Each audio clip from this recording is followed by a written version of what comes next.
or the battlefield. So I Yes. like to believe that it's a work of fiction. All right. But one thing is, if you see from the Mahabharata, there are so many concepts in the Mahabharata which are just like, So yes, yes, yes.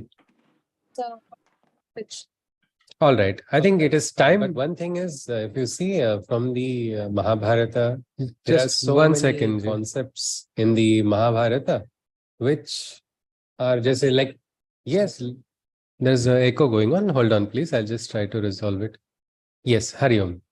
So I think we'll start with the invocation. We'll look at Rachnaji's question and then we will begin our session today. All right. I request all participants to, if you can, I think like in aeroplane, when you sit there, the air hostess comes and tells you, please tie your seat belts. So not everybody ties. Like that, I will request you also, please turn on your video feeds. If you don't, I still cannot do anything about it. Let us begin with the invocation. Hari Om. Saraswati Namastubhyam Varade Kamarupini Vidyarambham Karishyami Siddhir Bhavatu Me Sada Vasudevam Sutam Devam Kamsachanuramardanam Devaki Paramanandam Krishnam Vande Jagadgurum Krishnam Vande Jagadgurum. Hari Om. So before we begin, we will just look at Hari Om, everyone. We will just look at a nice question raised by Rachna ji about the Gita, whether it is a work of fiction or whether it is a truth. Now, if we look at Mahabharata also, if you see right now, there is archaeological evidence of the so many things that took place in Mahabharata. There is astrological evidence. There is scientific evidence also. For example, the scientist who got a Nobel Prize for discovering the process of osmosis so many thousand years later, but that is already being described in the Mahabharata. So one thing generally people say, because it's so difficult, we lost a lot of connect. In Nalanda, there was a fire that burned for so many days. There were attempts to destroy our culture. There were consecrated attempts to, disconnect us from our own origins. So maybe today we might have some doubts about Mahabharata. Did it really take place? Or is there anything? But keeping aside that fact also, because now if I start sharing you some evidence, you will have some counter question over the evidence. One thing we cannot deny, it is a beautiful work. The Gita also, whether it really happened or didn't happen, people have different, we didn't even look at it. What do you think is possible? How can in a battlefield, a dialogue take place? We never saw that question at all in the first Adhyaya before we started. But if you look at the logic, well, some people who have a lot of Shraddha in Krishna say Krishna had God powers, so he froze time, and that is how the dialogue took place. But otherwise, logical look, if you look at it, if you see Mahabharata was a big battle, it was a Dharma Yuddha, there were so many people, they had to arrange themselves, get into positions. And if you look at Bhagavad Gita, the entire conversation of 18 Adhyayas would not have gone beyond 2 hours. And has anybody planned the marriage in their family? Yes, marriage for their children or some very close relative. Yes, anybody? Can you tell me the discussions for that? Because you have to arrange the barat, you have to arrange people, guests coming, logistics, all of that. How much time does that discussion take place? Days together. Because food is one of Days the together, important factors. not one day. Okay, food aspect is there, days together. Even if you are just discussing logistics of where these relatives are going to stay, no, this person should not get this room, he will think like this. We have to do all these calculations. So it normally takes a lot of time for having a discussion. But if you look at this, there are soldiers, so many lakhs of soldiers, they have to go and arrange themselves in a position, they have to stand. All of this does take a lot of time, and in that time, before the battle has started, the battle officially has not started, it is only the Shankhanad which has begun. At that time, this discussion took place. Logically also, it is very much possible that this dialogue would have taken place. Let us just keep it, let us go and explore. Means like as Rachna ji has asked a question, did it really take place? I think when you start searching for evidences, you will find them. But more than that, let us see what is there. What is this creation, how beautiful it is. Let us see that remaining things will fall in place only. So let us, with this small look at it, I think we will try to enter into the second adhyaya. We are going to continue. Can someone recollect something that we saw before? And yeah, there was one more part 2 of her question, which was, which is the best way to study the Gita? I think the best way to study the Gita is by practicing the principles. Reading the principles or just memorizing verses sometimes helps. Sanskrit scholars we have also done some research on effect of Sanskrit hymns. They have therapeutic effect. All of that aside, practicing it is important. When you read it, when you try to practice it, it will be the best. Can someone recollect what is it that we saw? Yes, please.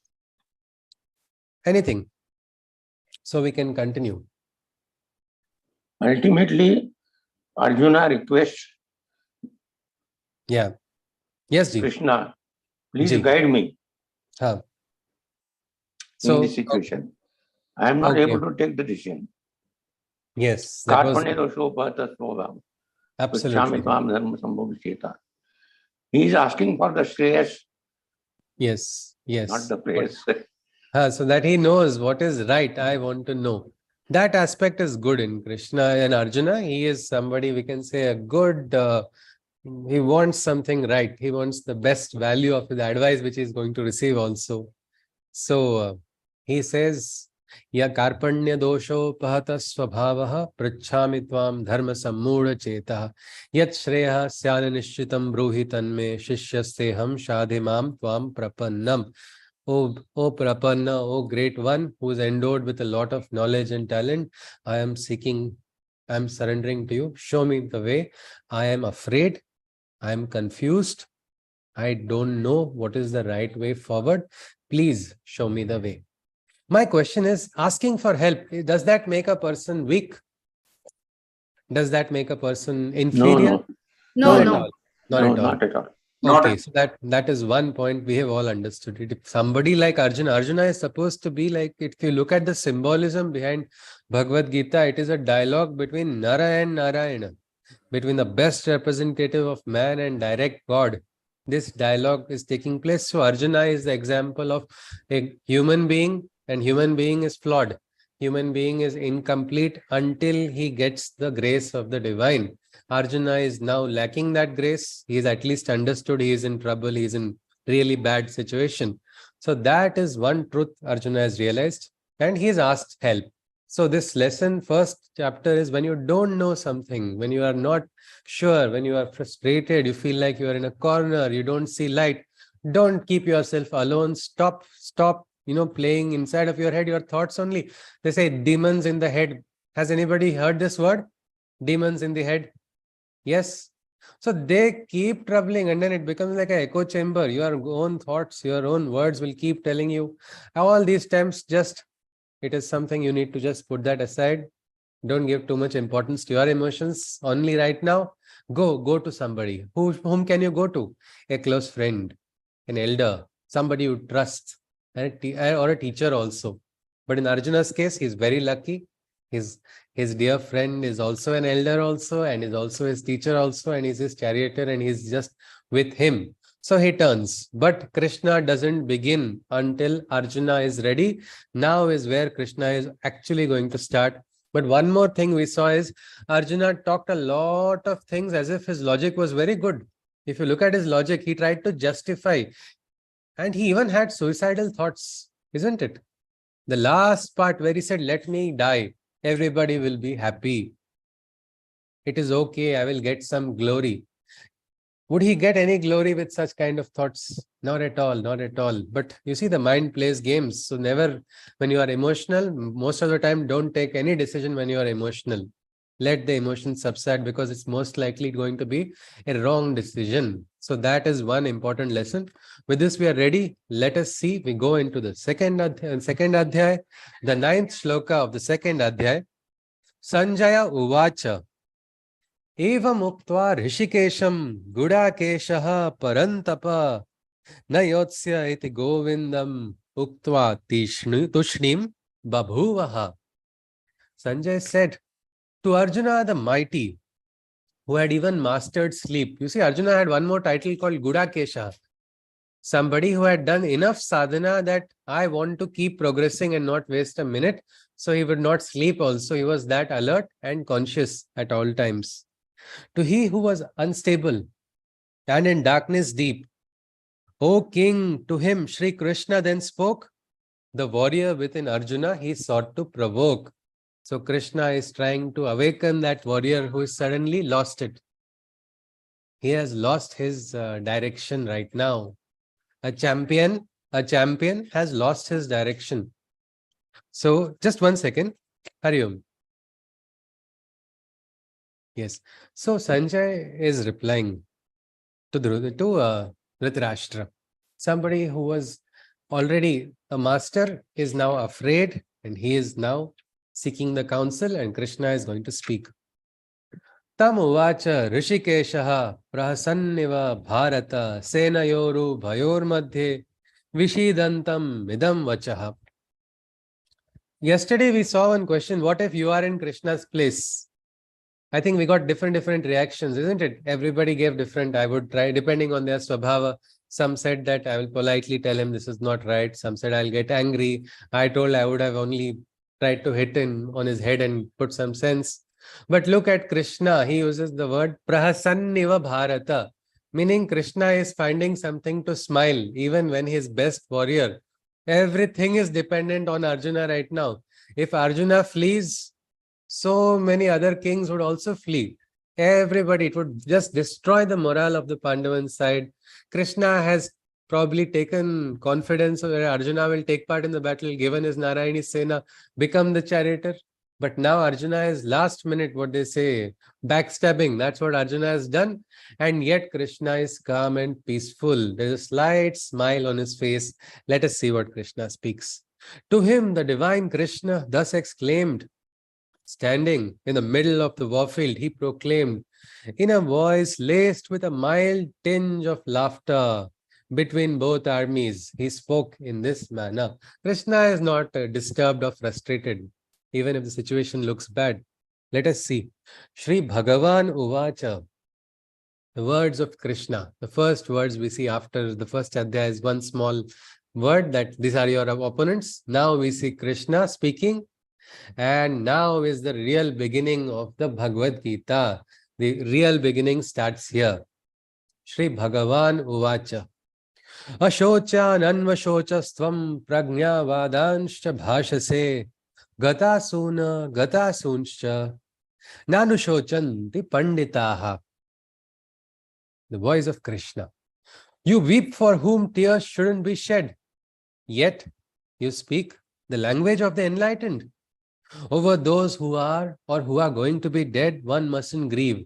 The wise have clearly said. He said, one side you're talking about high philosophy, you're talking about dharma shastra, you're talking everything as if you're a big intellectual, you're even pretending to be like Nostradamus, predicting what future is going to take place, forgetting you're a Kshatriya. On another side, you are suddenly becoming emotional and saying, I'm afraid. Just 1 second. Hariom. There is just one. Please give me a moment. I'll just, please hold on.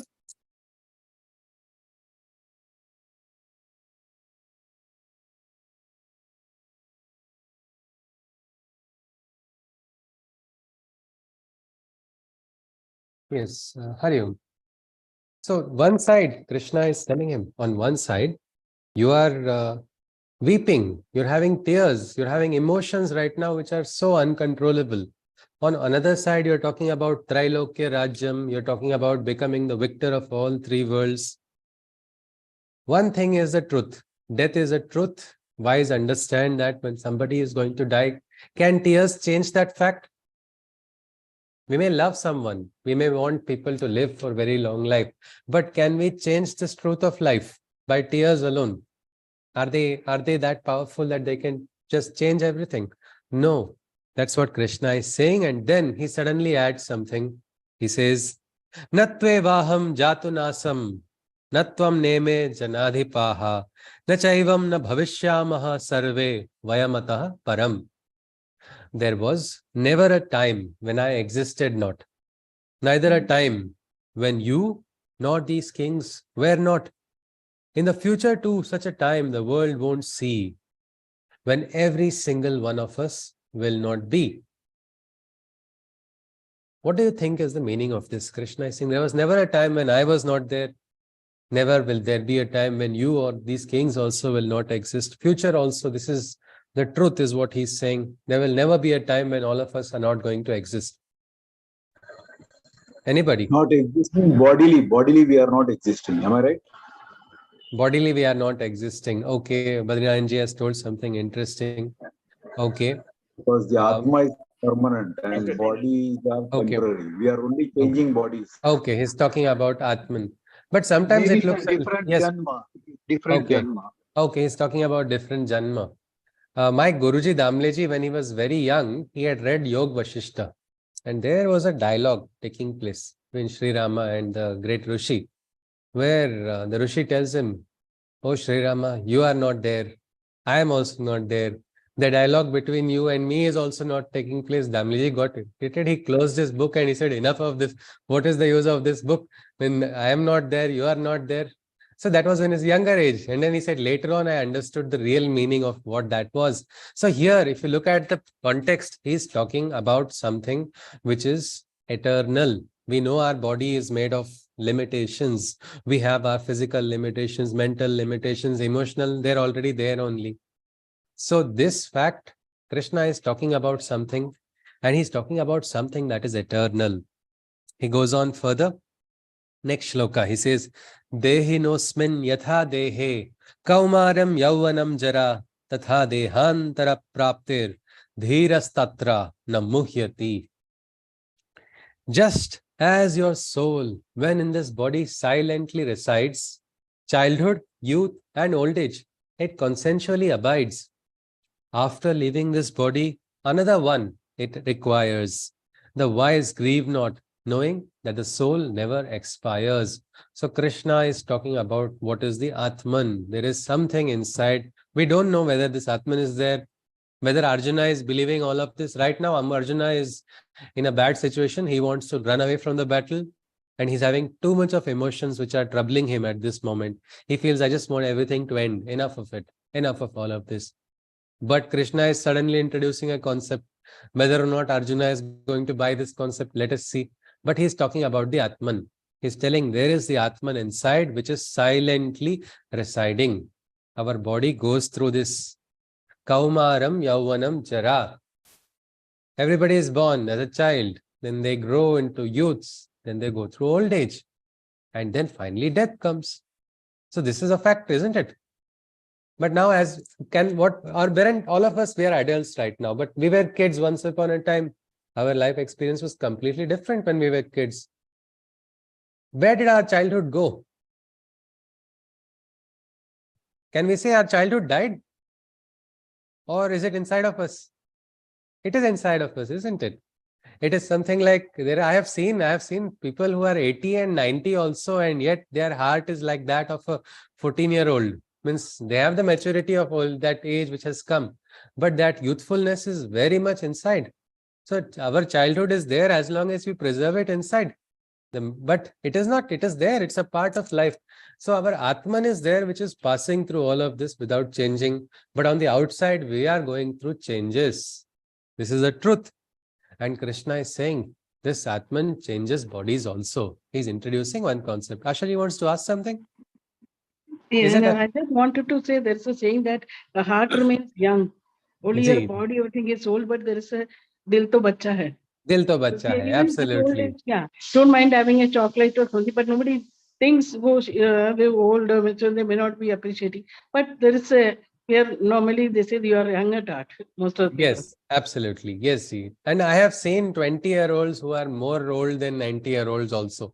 I have some of my friends, I have seen them at 20 also. They're like, oh my God, I have to walk 2 kilometers. I have to walk 200 meters is also like 5 kilometers for them. So let us get back into the Adhyaya. Krishna says there is something like the Atman, which is there inside, which is silently residing. As our body goes through these changes, it is like a participant. Krishna goes on further. He says, Matra sparshastu kaunteya shitoshna sukha dukkha daha agama paino nitya stamstitikshasva bharata. Arjuna, your physical body and senses suffer and wear. Means our body goes through and this, our senses are there. What are our senses, anybody? Can someone tell me something about what are our senses? Shabda, Rasa, Rupa, Gandha. Eyes, ear, Shabda, Rasa, Rupa, Gandha. Ha. How many are there? Yes. the five. Punch ज्ञानेन्द्रिय, punch कर्मेंद्रिय, and Karmendriya. मन बुद्धि अहंकार. Okay. I think that is perfectly in the Gita's light already. So that is wonderful. But yes, that is it. If we look at our senses with which we communicate, they are the indriyas, what we can say. So our indriyas go through certain experiences in life. They get what like wear and tear also takes place, is what Krishna is saying. Your physical body and senses suffer and wear. Heat, cold, joy and miseries, effects they have to bear. Know them to be fleeting sensations of body and mind. They too shall pass, endure, and you shall thus find. So this also, when you are facing some difficulties, some troubles also, just endure. Endure, this will pass, this moment also. Many times when we are not feeling well, can we think about, I want to become well immediately and no, I want to do all of this work. When you're having fever, can you start visualizing about doing all your works? No, it's not, isn't it? They say buddhi kshina also takes place at that time. Your buddhi also gets really stretched and you become very tired. So what can you do then when you are not well? Vinita ji wants to ask something. Yes, please, Vinita ji. Please feel free to unmute and ask anytime. Yes, ji. Yeah, You are- with the previous shloka, I was trying to say that Krishna is saying that everything is a transient, like, we are passing through a moment and nothing is stable. So this will also pass on and we are in a state Okay. of movement. Constantly we are moving. Okay, Situations are okay. changing, they will change.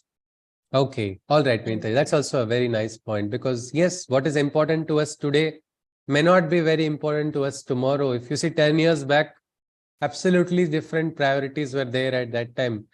Desha, Kala, Paristhiti is changing everything. Everything is changing. When I was a very young boy, I wanted to open a restaurant. Why? Because I can go and eat freely in that restaurant. Now, when I grow up, I'm older, I can say that was a very silly thought. But as a kid, that was so important that time. So this thing in our life, as our consciousness, as we get mature, as we start raising in our consciousness, things change, but there is something which is permanent. There are certain things which are, yes, Gayatri ji, no need to raise hand. You can just unmute, please. But because sometimes I may miss the hand. Yes, ji. Actually, transformation. Transformation. Yes, absolutely. Yes, exactly. So this is what Krishna is saying. Heat, cold, joy and misery's effects. So even joy also has an effect on us and misery also has an effect on us. Both of them, they have to bear. Krishna is saying, know them to be fleeting sensations of body and mind. They too shall pass. Endure and you shall thus find. When you're not well, take your medicine, take the rest. Maybe just try to calm yourself. Forget about the works while you are not well. Let your focus be on, your dharma towards your body, towards your mind. Give it enough relaxation. Let the medicines work, whichever system of medicine you are following. You're following allopathy or entire Ayush system also, or mixopathy, whichever you are following, it's okay. But let that medicine do its work. You have to understand that now your job is to just allow things to happen because your body will heal itself.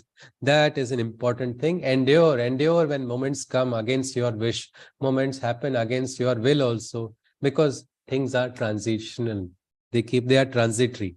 Krishna goes on, Yam hi na vyathayantye purusham purusharshabha samadukha sukham dhiram somrutatva kalpate.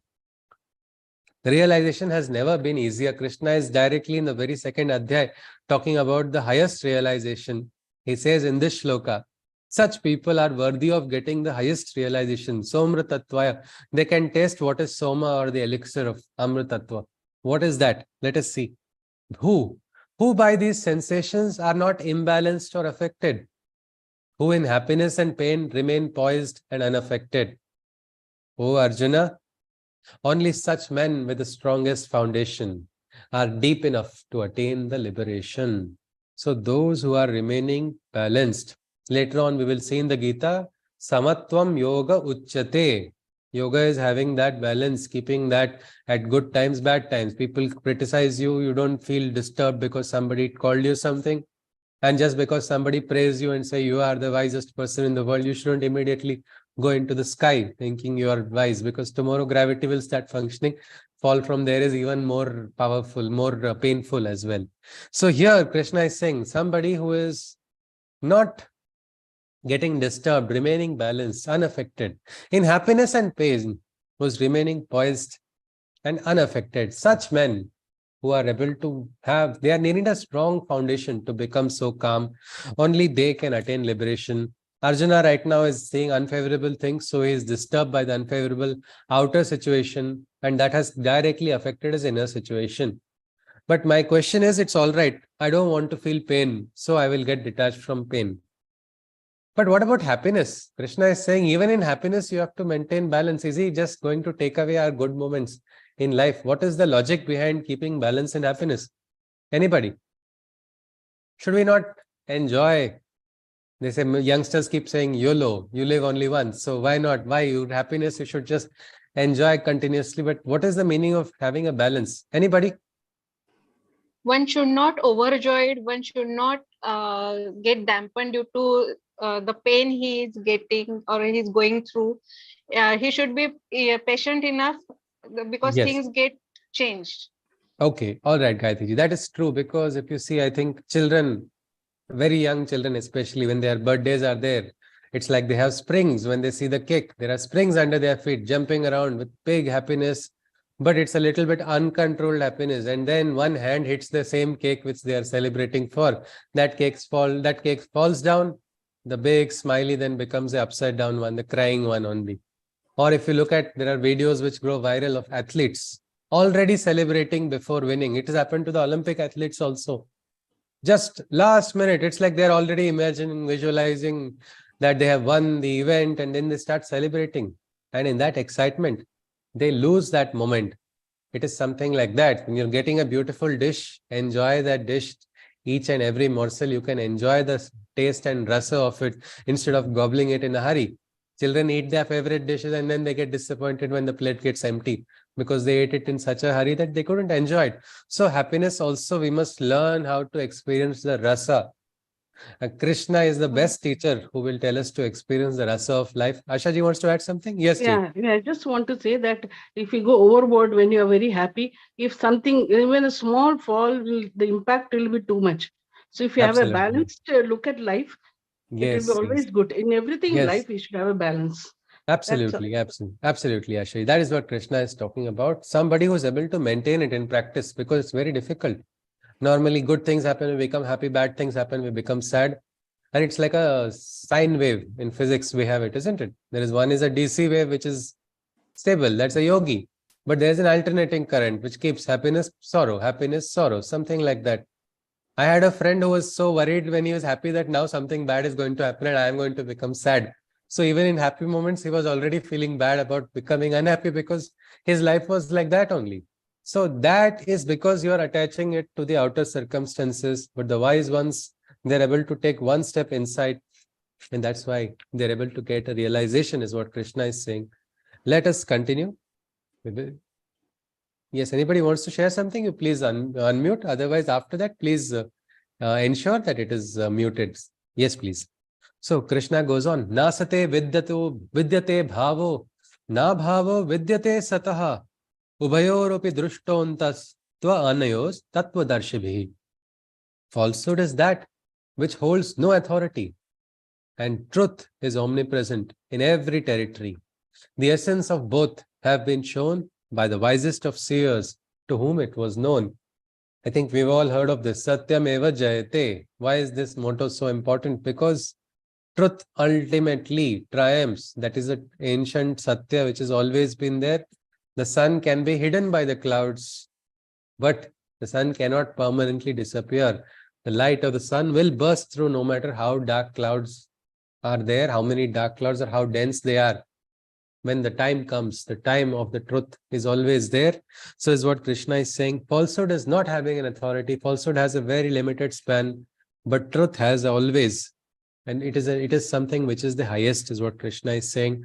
This the wise have understood. And this essence was understood by these seers, is what Krishna is talking about. The Tattva Darshivihi, those who had understood the essence. That is why people say, cling to the truth. You don't have to wait for, this is a principle which of the mother of Sri Aurobindo Ashram also. Cling to the truth. You'll see that on a big, one beautiful board where a nice, just near the inside of the ashram, as you go inside, on the wall, you will see that as you keep walking, because you have to be there. The day you lose your connection with the truth, you lose your connection with your own inner spirit also. It is very important to hold on, and that the wise have always been telling. Krishna goes on further. He says, Avinashi tu tad vidhi yena sarvam idam tatam vinasham avyayasyasya na kenchit kartum arhati. The truth of the indestructible self you must see. From this same self, the visible world came to be. And there is no one on earth who is so capable of destroying that self, which is undestroyable. Krishna is saying there's nobody who can destroy this spirit inside of the person. Many times people try to kill people, but they don't succeed in killing the spirit. That spirit manifests with even greater force. Our Bharat's independence, yes. What happened there? Isn't it? How many youngsters, they were all ready to lay their lives. Mangal Pandey was hanged. They thought, will that end everything? No, that lit a fire even after he was gone. Politicians try to finish off whistleblowers. But truth, that person's life is over. But the truth comes, when it comes back, it comes very strongly. There is something, there is a higher principle which is beyond the transitional aspect. This is a higher truth Krishna is talking about, which will ultimately triumph. Look at, just example is in Bharat also. We are studying the Gita today itself is a miracle. So many years of invasions, so many attempts to disconnect us from our ancient roots. So many factors were at working, in so many forces on the mortal plane also, preventing that from happening. But look at it back, the circle has turned. India is now rising. India is going closer to becoming what was the once upon a time. It was that light for the world. Bharata. What is Bharata? It is the light, the Ratha of the chariot, which is of light, which is just taking ahead the truth. And India is now coming back. There's a full circle going to take place. Of course, it will take some time, but it is going in that direction. And that is not something anybody can deny, even materially today.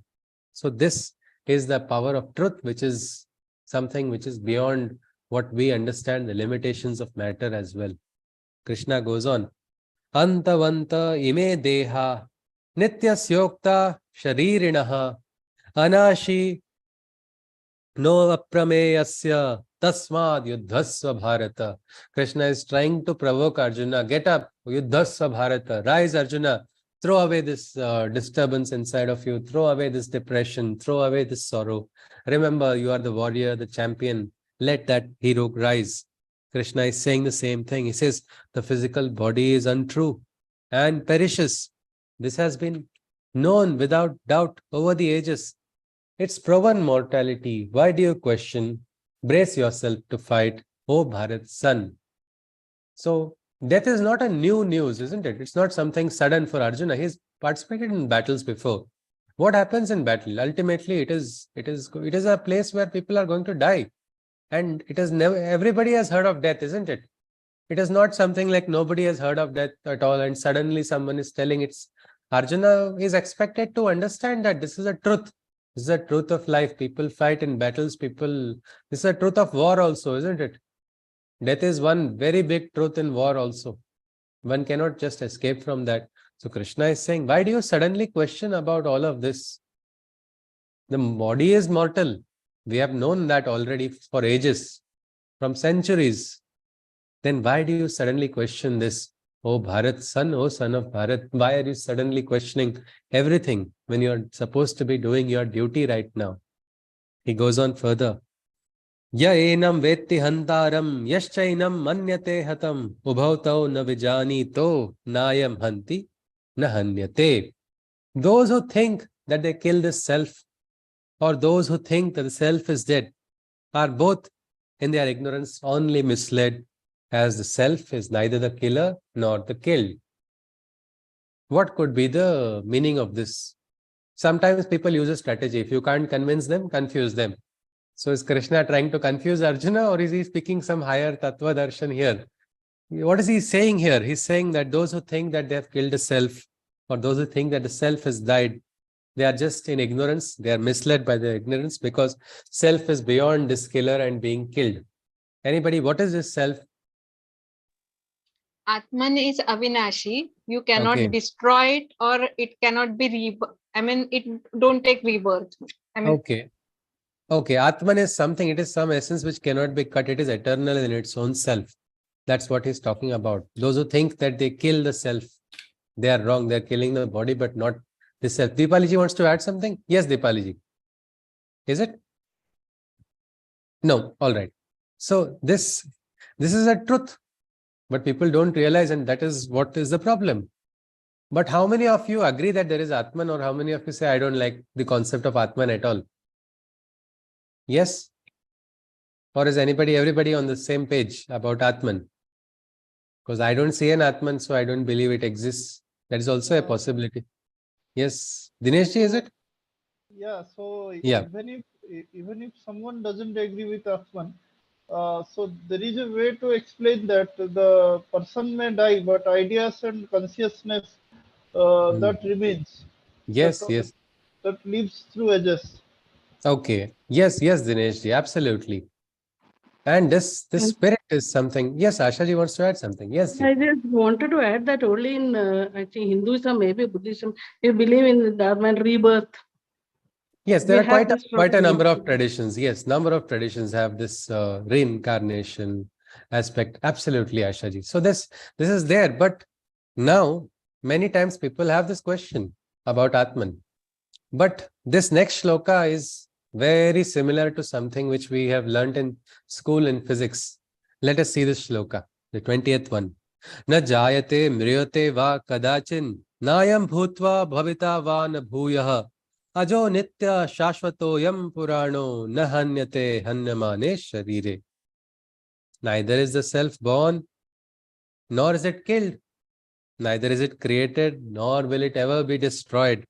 The self is primeval and ancient and birthless, deathless, even when the physical body perishes. Krishna is saying, neither is the self born, nor is it killed. Neither is it created, nor is it destroyed. Has anybody heard of this principle? Can neither be created nor be destroyed.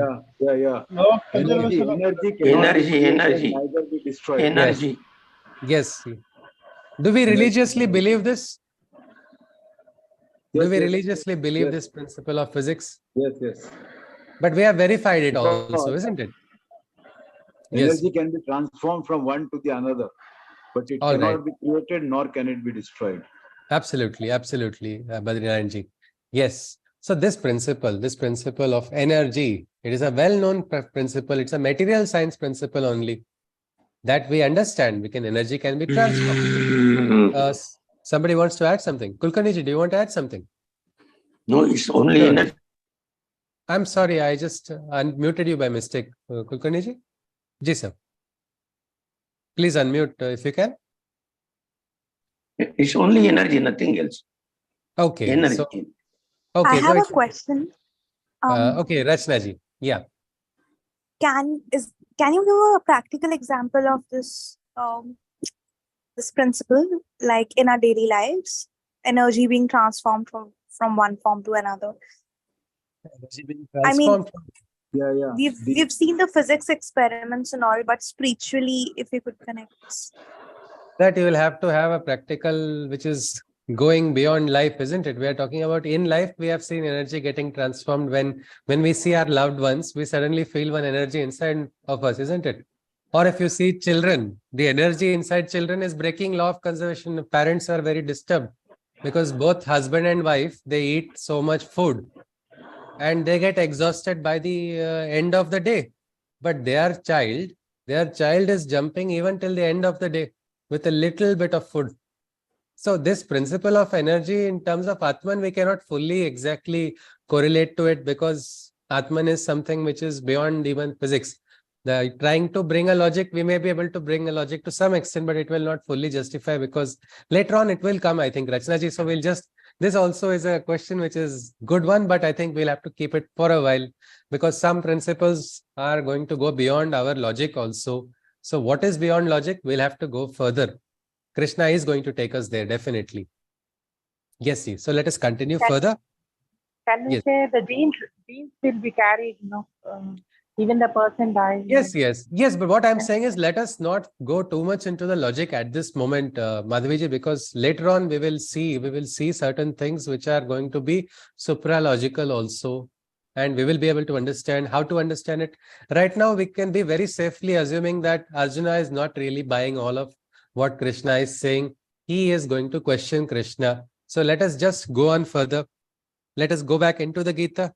Krishna is talking about this. There is this spirit, something which is eternal, which is inside, which is imperishable, which cannot be created, which cannot be destroyed, which is ancient, which is something which is even deathless. Our body is something in the Sharira. We know our body goes through death. But this is something which is inside, which is not going through these cycles of existence. Krishna goes on further. He says, Veda vinashinam nityam ya ena majam avyayam katham sa purusha partha kam ghatayati hantikam. The knowledge of the self that is ageless is that it is true, indestructible, and birthless. So again, who is the man who is the killer? Who is the man who is killed? So this person is probably something more than what we understand. Means all of us, how do we define ourselves? We have a name, we have our outer attributes. If I'm working for a company, I'll say I am an employee of this organization. If I'm the head, I'll say I'm the head of this organization. I am the son of this person. I am all, these are all attributes. But tomorrow, if I leave this company, can I say my existence is over? Because I am not anymore associated with that company. Or for example, if you look at it, I have eyes. These are my eyes. I see the world through my eyes. Tomorrow, if my eyes stop functioning, what's going to happen? My existence will continue, isn't it? It is not limited to my indriyas. It is not limited to the outer aspect. Krishna is just trying to right now touch on to Arjuna that there is an eternal truth which is beyond the senses, that is not probably perceived by everyone, but even not by you, Arjuna, at this moment. But there is a truth which is eternal in a world which is that way looking perishable. Yes, please, let us continue. Krishna goes on. Vasasi jirnani yatha vihaya. I think this is a good example. Rachna ji asked for a practical example. Krishna has given it in the very next shloka, 22nd one. Vasasi jirnani yatha vihaya navani granati naroparani tatha sharirani vihaya jirnani anyani sanyati navani dehi. Just like old garments are discarded when shoddy, and thus for newer clothes they make way, the old physical bodies too are cast away by the self, which then acquires a new body. Krishna is saying the self treats the body like a dress. What do we do with clothes when they are worn out? We discard them, isn't it? Just like that, the self, when the time is over, the self then decides to change the body. It's like clothes. We go to the mall, we purchase our best dress, we like it. We sometimes want to hold on to it. I had a wonderful t-shirt when I was very young. It had lots of insects on it. Somehow I liked it a lot. But my mother was very disgusted with me for having that t-shirt. And I was not willing to let go because I was so attached. I would wear it for birthday parties also of my friends. I would go everywhere else. One fine day when I was not around, she just tore that t-shirt. So I can never wear it again. Finally, I had to get detached from it because of no other option, because now it's gone. Just like that, our Sharira also has its limitation, and the Atman is higher than Sharira. Krishna is trying to tell this Vidya of the Atman, which is higher than the Sharira. The Atman changes bodies, but the Atman is eternal, a constant. Krishna goes on further. Nainam chindati shastrani, nainam dahati pavakaha, na chainam kledayantyapo, na shoshayati marutaha. That which no weapon can decapitate, that I'll just mute you. When we pause, we'll have a discussion, because otherwise each shloka is that way very interesting for a discussion. Let us just continue. Nainam chinnati shastrani, nainam dahati pavaka, na chainam kledayantyapo, na shoshayati marutah. That which no weapon can decapitate, that which no inferno can incinerate, that which even the waters can wet not, that which even the winds can dry not. This is the Atman.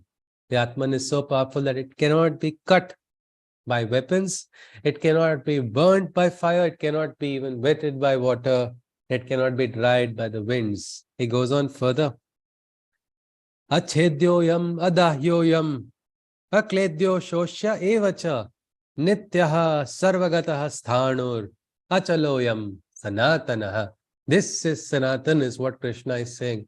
The eternal Atman is the ancient one, Shashvata, Sanatan. So many such names are there. This self, indestructible and incombustible, is immutable, imperishable and insoluble. In its inertial stillness, it is omnipresent, ageless and timeless. Everywhere it is present. So this Atman is omnipresent. Everywhere it is found and it is ancient. So this some secret truth is being revealed by Krishna to Arjuna about the Atman.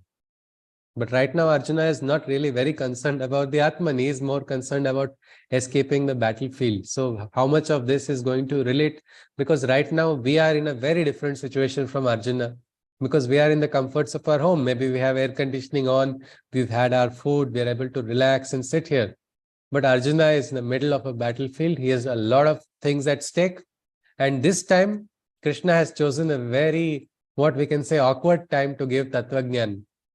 He's already depressed.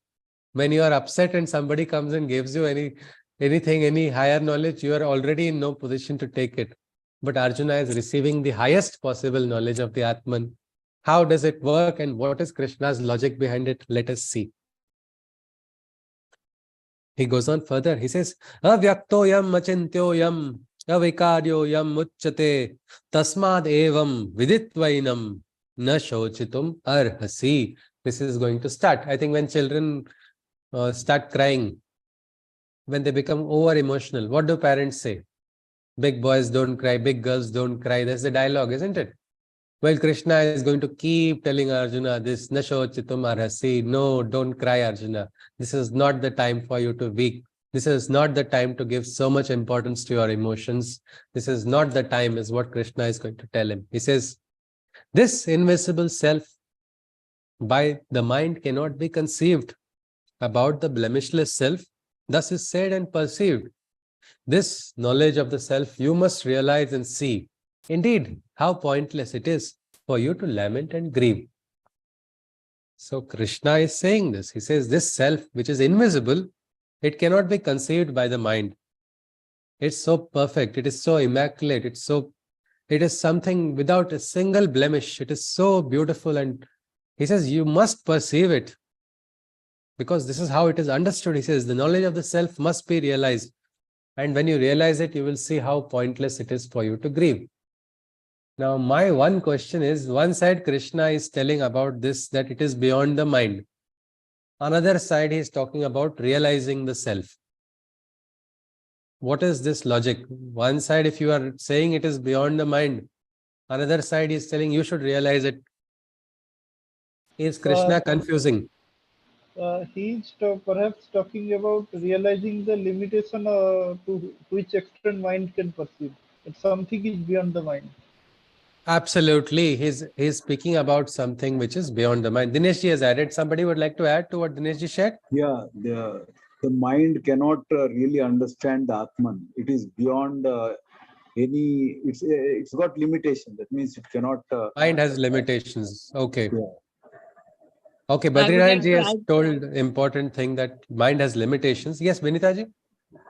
I would like to add here that earlier Krishna has explained the physical aspect. He's trying to differentiate between the physical and the mental status. Like he's saying the physical body can feel the things like the emotions or the perceive, we can perceive through our senses. So that is different. and Atma is Okay. different. So It's he is something differentiating beyond. between two things. Yes, yes. But he's now introduced the concept of mind, and he's saying it is beyond the mind. Beyond the mind, because he's saying actually because you are seeing things, Okay. physically. So you are Okay, ji. associating with things physically. Okay. All right, Benita ji. Yes, ji.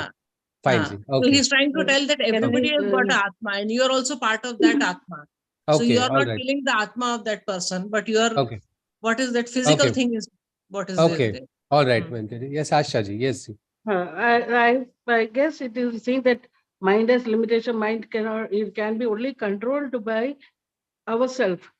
Otherwise, it will go here and there. It has no, just like a kite. Okay. We have to, Okay. dori apna Control. we have to control our Okay. emotions All right. and face the All reality. right.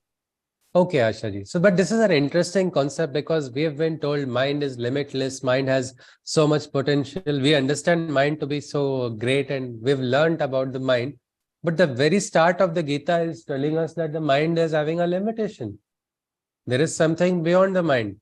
And if you look at it, Mana is already called the Raja. Mana is the Raja, the Indra of the Indriyas. I think I'll just mute you, Snehalji, unless if you want to say something, please unmute. Otherwise, I'll mute. Yes. So, Mana is the Indra of the Indriyas. If our senses are there, the senses can be controlled. I see some wonderful food, I will suddenly start running after it. If my mind is in good control, it will tell me, no, this is not the time. You're not supposed to go here. So, that is why Mana is the Raja. Man has to have that strength. But look at this Raja. Is he a Raja of an eternal kingdom? No. He is a Raja of a finite kingdom, meaning he has his limitations. My mind will process from what inputs I receive. I cannot smell better than a dog. That is the truth, isn't it? Dogs have greater sense of smell. Eagles have a better sense of vision. Hearing, all these, we have limitations. I cannot say I cannot hear infrasonic because I don't hear infrasonic sound. It does not exist. Or I don't see ultraviolet and infrared. That means it does not exist in the world. There is a Vishwa. There is a Vishwa which is having all of these also. But our mind does not process it. So just because our mind doesn't process does not mean it does not exist is one truth which we must understand. In the very start, Krishna gives a big step.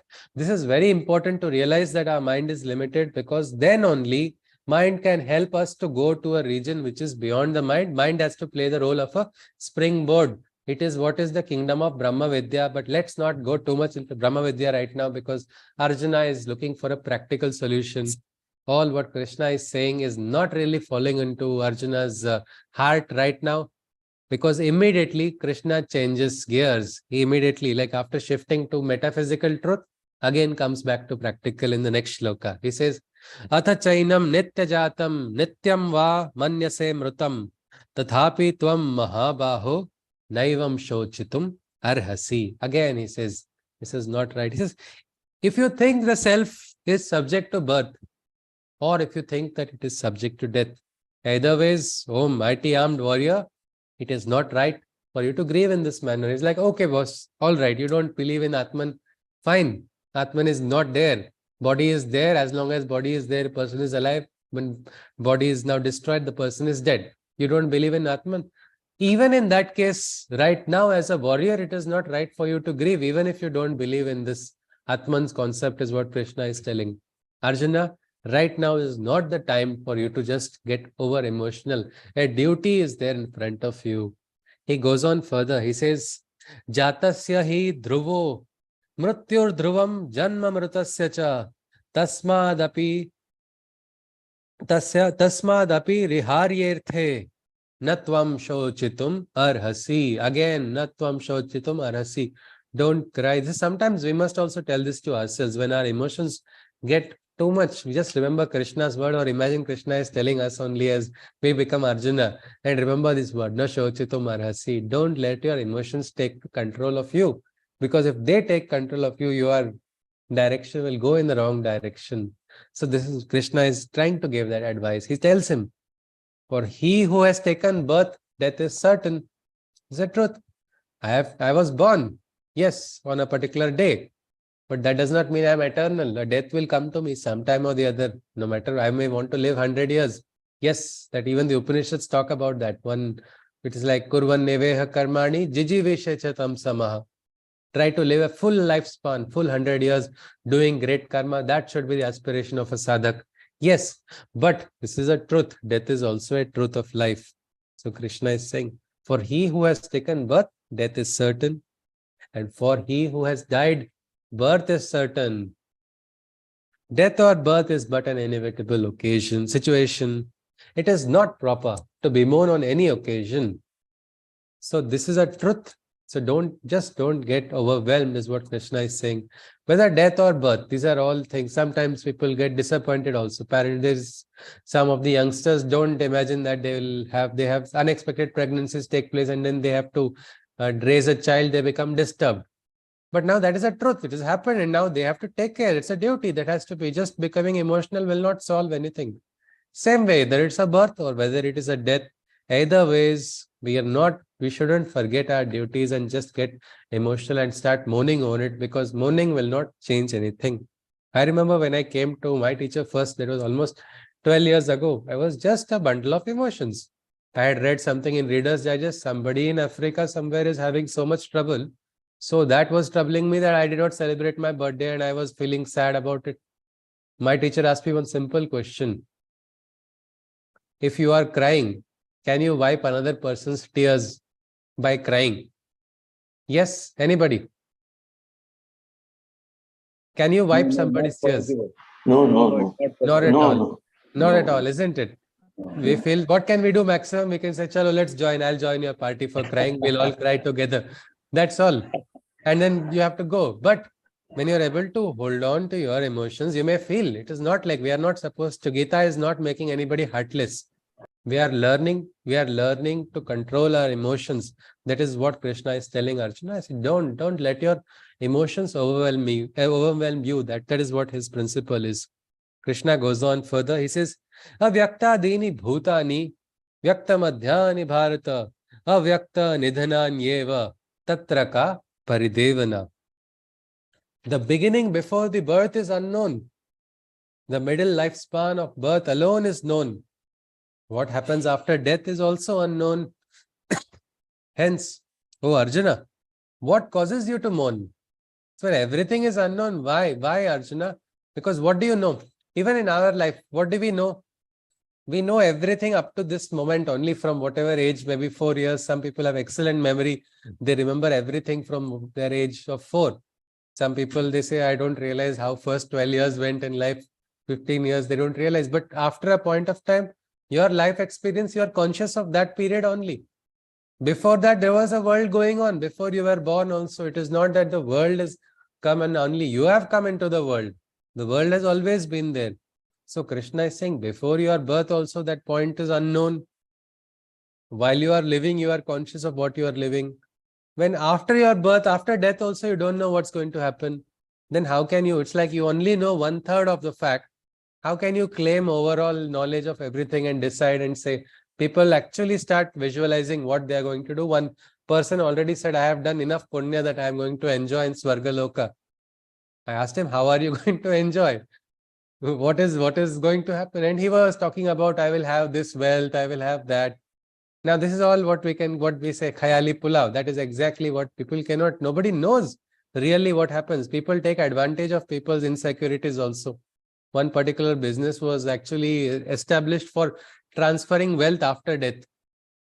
Somebody gets more wealth because of the punya. Right now, you spend your money right now, so that after death, probably, who knows, 5 BHK, 6 BHK, 3 BHK in Swargalok, who is going to give approval or who is going to give all of that?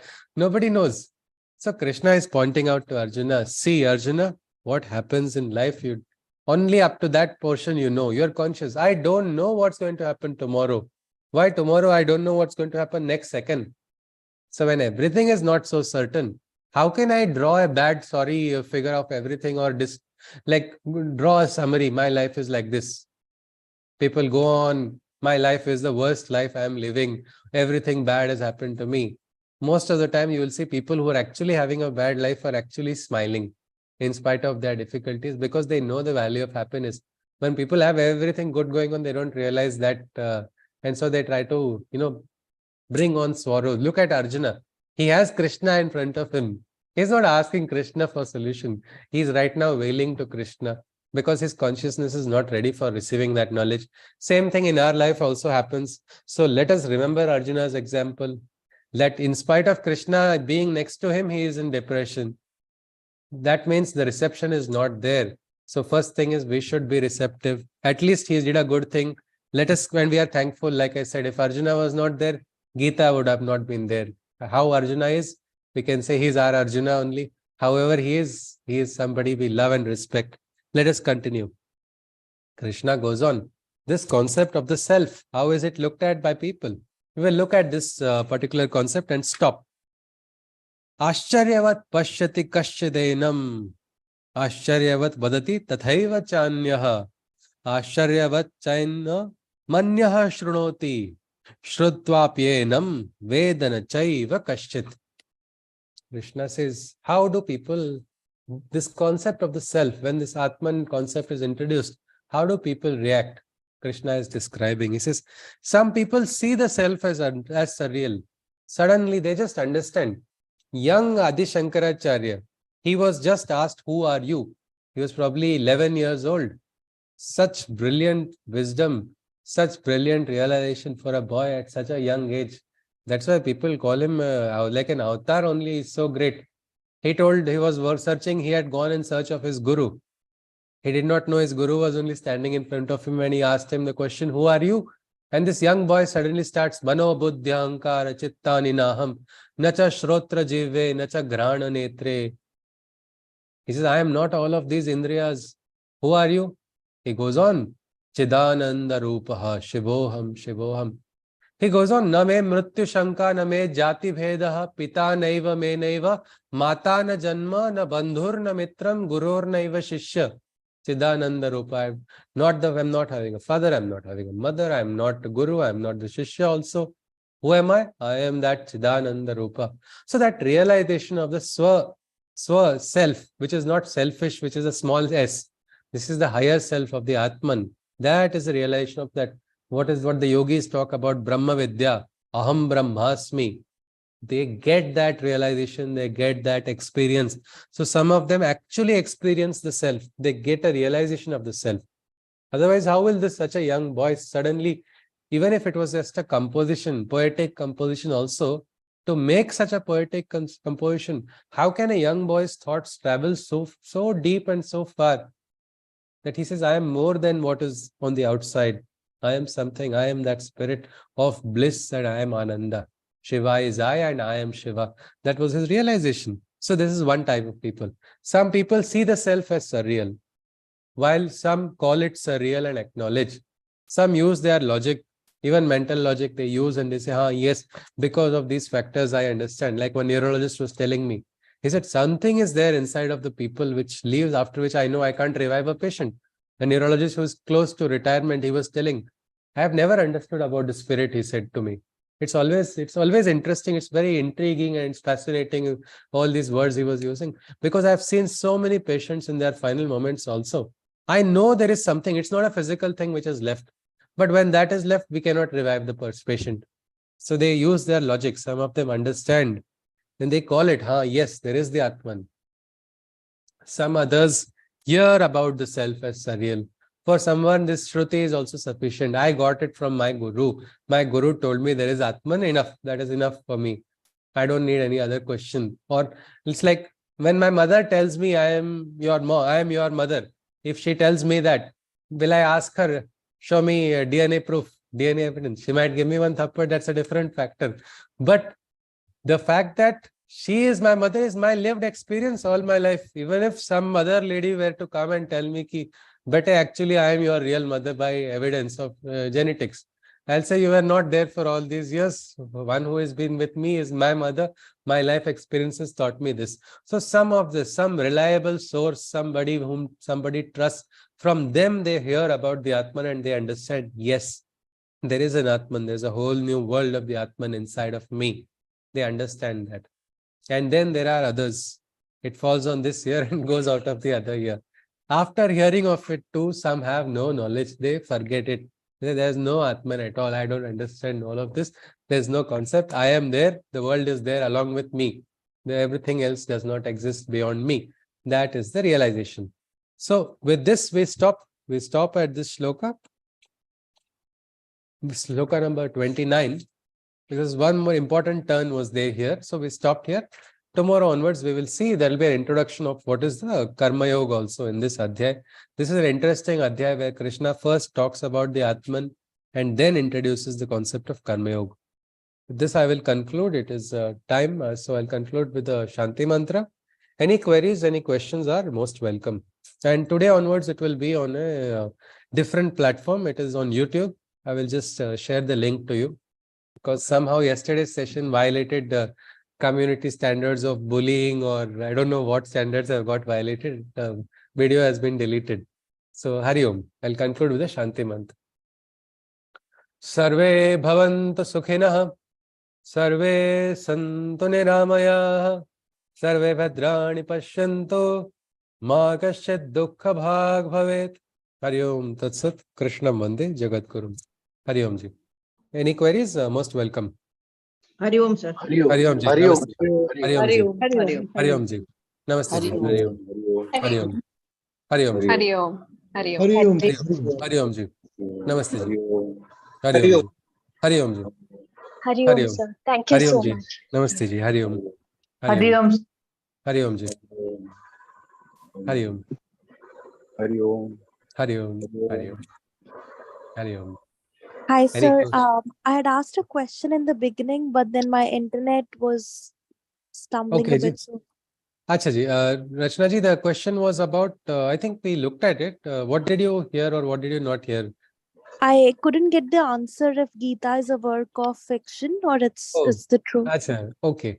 But Rachna ji, even if you look at if it is a work of fiction, will you say it's a beautiful fiction? Yeah, it's absolutely beautiful. Okay. That is But I also just fine. Yes, but what I would say is Mahabharata's evidences are there. There are evidences, not just what we can say archaeological evidences. There are geological evidences. There are, if you see, that time the world was supposedly in the dark ages. That time they are having concepts of weapons. They are having, metallurgical, industries which are in there. It's not just easy to suddenly make up such conceptions, isn't it? The battle formations. Even there is a principle of osmosis which is described in the Mahabharata. Somebody got a Nobel Prize several thousand years later for discovering this process, which was already described. Even astrological positions of the stars, all those things, they are actually perfectly the planetary alignments of that time. No? They have been described, which is allowing us to go back in time. And so there's a lot of what we can say fact in all of this, Rachna ji. And what I also talked about is just looking at it, it initially feels impractical that a battle is going to take place and people are having a discussion. Why nobody is attacking, isn't it, Rachna ji? Did you have that thought? Yes? No, I didn't have Yes. that thought. Okay. So that is also a question. People say, how can it take place in a battlefield? This dialogue. I think this is understandable because when I am preparing for something big in my life, I also try to talk to the wise people in my life before stepping into it. So I think Arjuna is trying to do that. Yes, it's a big battle with so many lakhs of soldiers moving in different locations. And the entire Gita is, though we are calling it chapters and we are discussing it over a longer period, the conversation could have probably not taken more than 2.5 hours if you look at it in terms of the dialogue. Yes, ji. So there are facts, but more than facts, let us look at the factor which is inside of the Gita, which is practically beneficial for us in our life. Yeah. That has and that is the best way to learn the Gita also.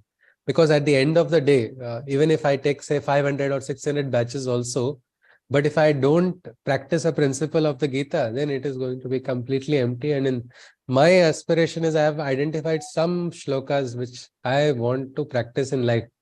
And if I practice even one of those shlokas completely, I think that work is complete.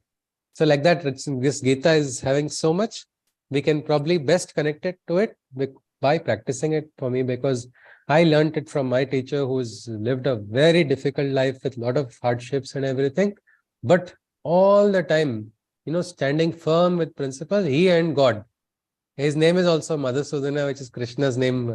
He came in the Vishnu Sahasranam, or Krishna's name for Sankat Kal is Madhusudana, and I was disturbed and I wanted direction, and I found my teacher. But for me, whatever I learned from him by what we can say, watching and observing him. I still don't know how I wrote the poetry. I learned it afterwards, because I think after the Gita classes, I started learning the Gita better. But the poetry came just out of inspiration, looking at my teacher for me. So I think Bhagavad Gita, let us take a resolve to practice. It will only, Krishna is our teacher. We can say there's one Guru. Krishna is why they say, one day Krishnam Jagat Guru. He will teach. He will teach the Gita. And there's nobody who can say, I have understood the Gita fully also. Because it is not something, it has to be lived. Yes, ji. Hari Om ji. Hello. Yes, ji. Yes, sir. Narayan. Ji, sir. During this session, are you going to point out some of the important shlokas, like principles which we need to follow in life? Because yes, the yes, entire Gita mein kuch bahut important, like yes, you know. yes, Krishna is going to actually repeat, sir, in the Gita. We will be looking at it. We will be looking at it definitely. And there are, because that way all 700 shlokas are important, is what some people say.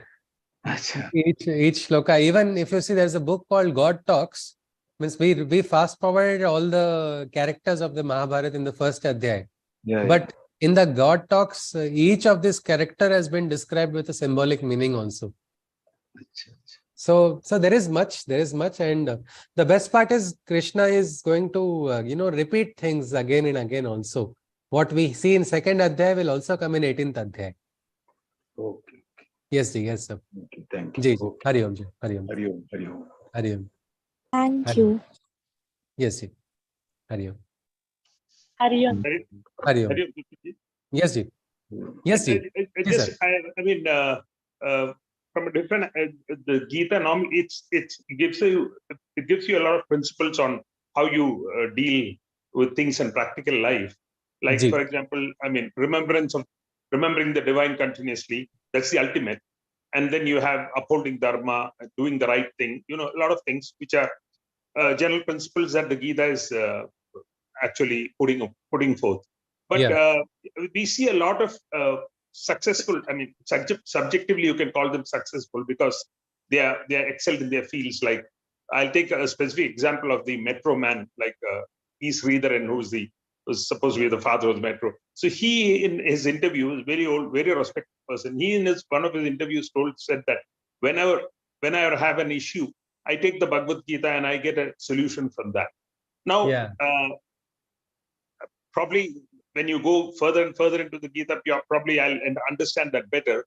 But very quickly, it's not kind of I can't make out how it is a kind of a reference book for specific things. Like, he gets into a problem, he says, I refer to it. Because you have general principles to follow, you follow it. That's it. But is there an example? I mean, actually, yes, ji. No, sir. Actually, once we have studied the Gita, then we can rely on this. This is something a lot of people, I have also seen, my teacher also suddenly opened the Gita.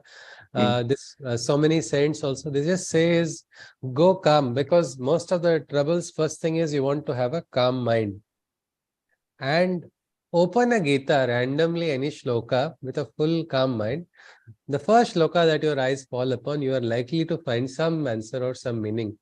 Okay. Many people, this is one practical way. But otherwise also, like now, for example, I was once very disturbed when something happened. A very close friend has backstabbed me. I was not able to understand, and I didn't know what to do. And it was very late in the night. Just before going to sleep, I got that bad news from a friend, which really created a lot of, what we can say, unsteadiness. And I thought, let us now become quiet, and then at least we have a day ahead to work. So let us go to sleep. But the thoughts were coming too fast. But then I suddenly remembered the Gita shloka of this dhyana.